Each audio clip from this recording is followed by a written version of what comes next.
Hi, Eric Lanask here at WebRTC Conference and Expo 5. We're in San Jose, California. I'm talking now with Kevin Isaacs from Sonus. Kevin, thanks for joining me. Oh, thanks, Eric. Good to meet you.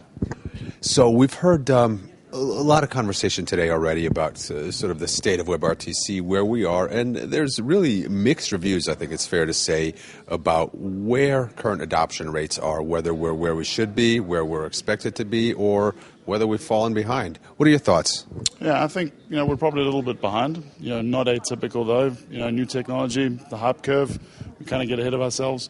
But I think we're in it now. We're starting to see the adoption.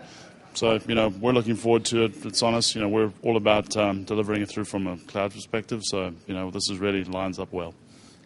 What has hindered adoption so far? Why haven't enterprises been able to take up the adoption rate as some of the vendors may have liked? Well, part of the problem is you can't be guaranteed it'll work, right?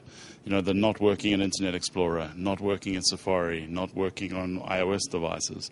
Ultimately, if it doesn't, the whole thing is making it an easy, simple user experience. And when we're not there yet, ultimately, and once we get there, then the adoption will be stellar because it'll just work, right? Which is the whole promise. Are there things that Sonus or others can do to aid that adoption or make it easier, regardless of whether we get the Microsofts and the Apples on board? Oh, absolutely, absolutely. And I mean, that's basically one of our pillars of our strategy is actually to provide mobile clients and also browser plugins, which I know is kind of a bit of a contradiction because the whole point was plugin-less architecture. But ultimately, people care about the experience, right? I don't know how many times I'll send out some form of web conference and people within our company can join, people outside the company can't. It's a simple use case, right? Once it all works, it'll go a lot smoother.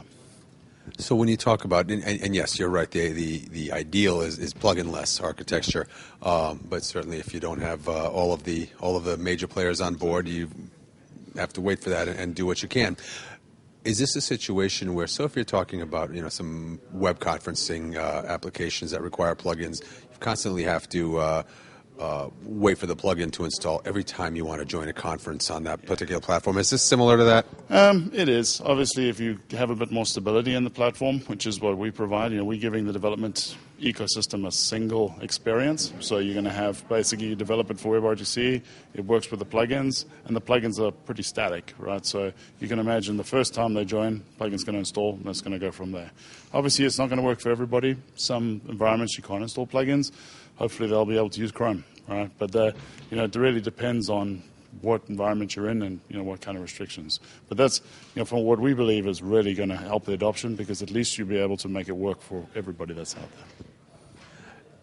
there. How do you get the enterprise user to understand, or even more importantly, the enterprise IT group or the CTO to start to understand the benefits? Well, ultimately, you've got to show them how you're solving their business problem. Because it's about showing the ROI, right, to the CIO, the CTOs of those organizations, right, how it's going to make it.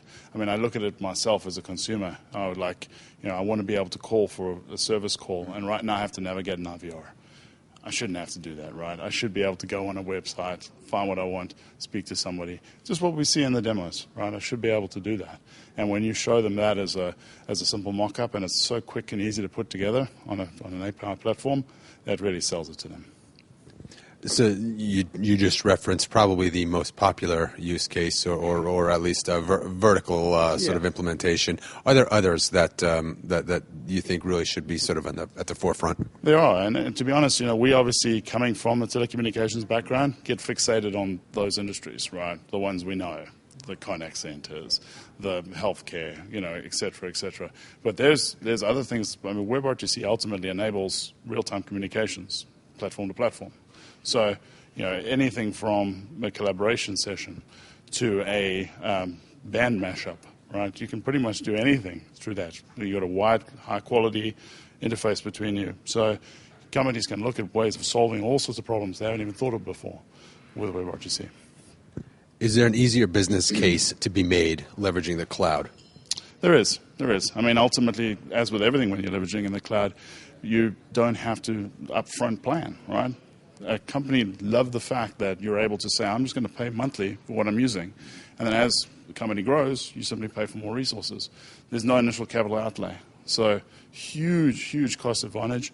and massive, massive business drivers for that, right? A company can effectively go, I'm going to try this WebRTC, see if it works. If it works well, gear it up, right? Very little risk, very little capital outlay, yet getting all the service.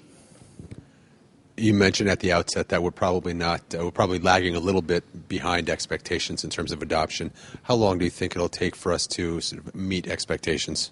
I think with the WebRTC 1.1 and the ORTC stuff happening now, I think we're probably 2015, towards the end of 2015, I think we'll be dead in line with what the expectations were, just as we heard earlier.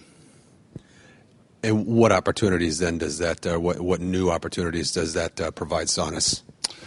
Basically, to us, we'll see a far quicker adoption. Right, we're seeing we have a proof of concept product out at the moment. It's getting great traction, but it's effectively going to open it up to a much wider ecosystem. Right, people will be able to buy into that service. Far wider adoption because it'll work for everybody. Where can our viewers go to find out more about what Sonus is doing with WebRTC? Sonus.net/WebRTC. Excellent, Kevin. Thank you so much for joining me. Thanks very much, Eric.